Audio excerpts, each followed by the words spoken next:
मेवाड़ की अमर गाथा प्रातः स्मरणीय वीर शिरोमणि महाराणा प्रताप जन्मोत्सव एवं हल्दी घाटी विजय दिवस 450वां विजय दिवस मनाया गया। आप देखिए कि हर एक महाराणा के कार्यकाल में कोई न कोई ऐसा कार्य कर गए जिससे आज मानव जाति उनको याद करती है, आज उनको प्रणाम कर रही है। ये नदियाँ रोक कर उन्होंने जो झीलें बनाने का काम किया वह बहुत ही सराहनीय है, जिससे आज मानव जाति कितनी सुशोभित हो रही है।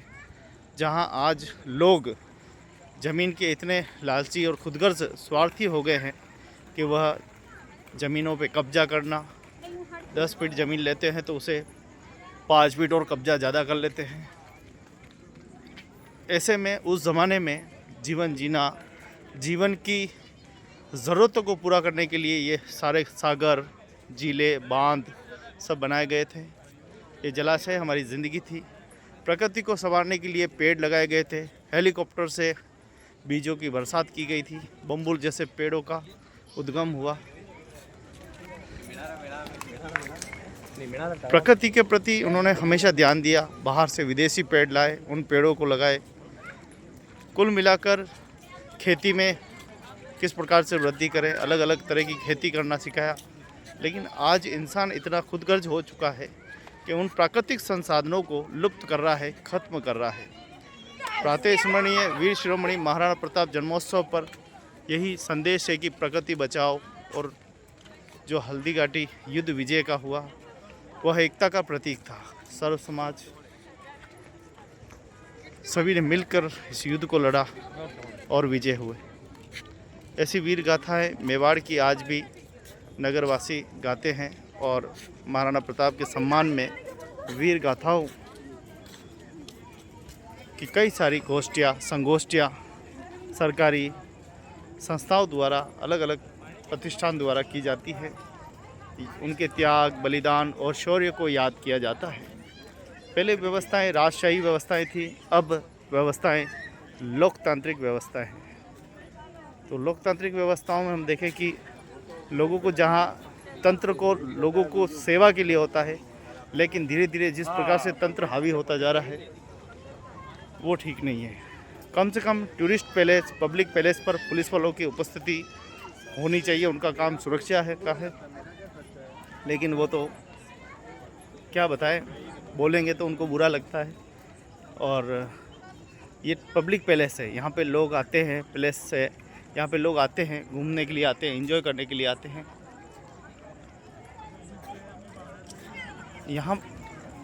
यहाँ पर उनको पूरा आराम, ताजगी, सादगी होना चाहिए।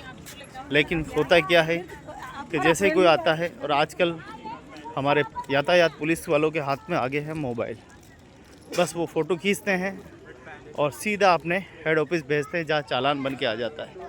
व्यक्ति जब घूमने के लिए आता है, सारे टेंशन छोड़कर वो देखता है 2 मिनट में एकांत में जाता हूँ, वहाँ बैठूँगा, आराम करूँगा।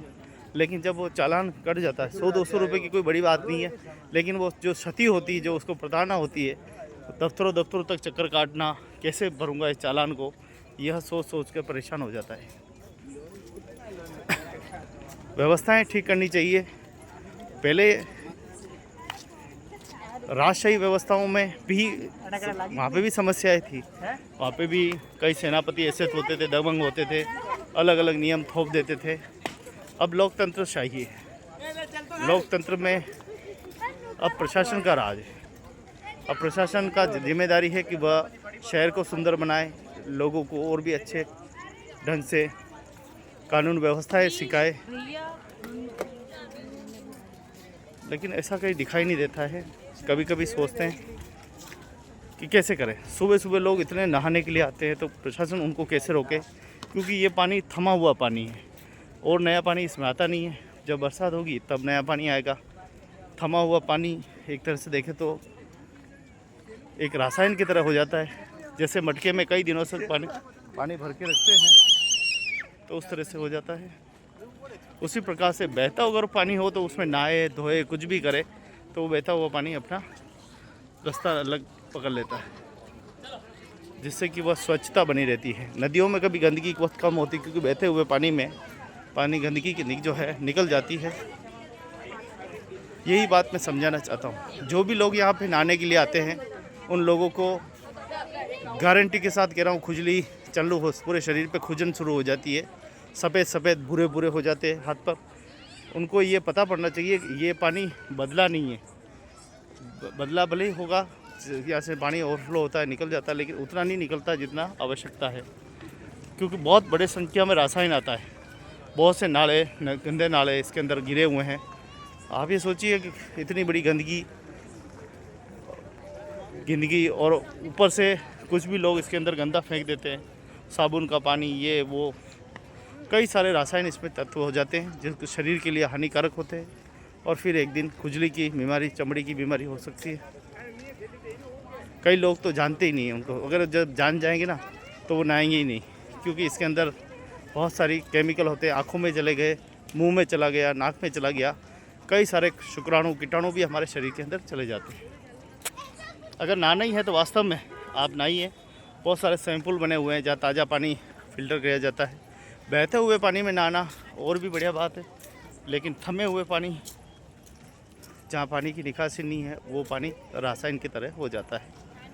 आशा करता हूँ जागरूक रहेंगे, जिम्मेदार रहेंगे, अपना स्वास्थ्य का ध्यान रखेंगे।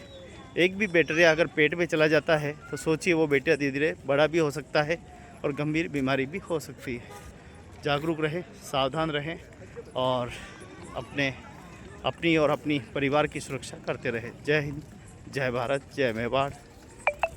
हल्दीघाटी विजय दिवस की बहुत बहुत बधाई, शुभकामनाएं।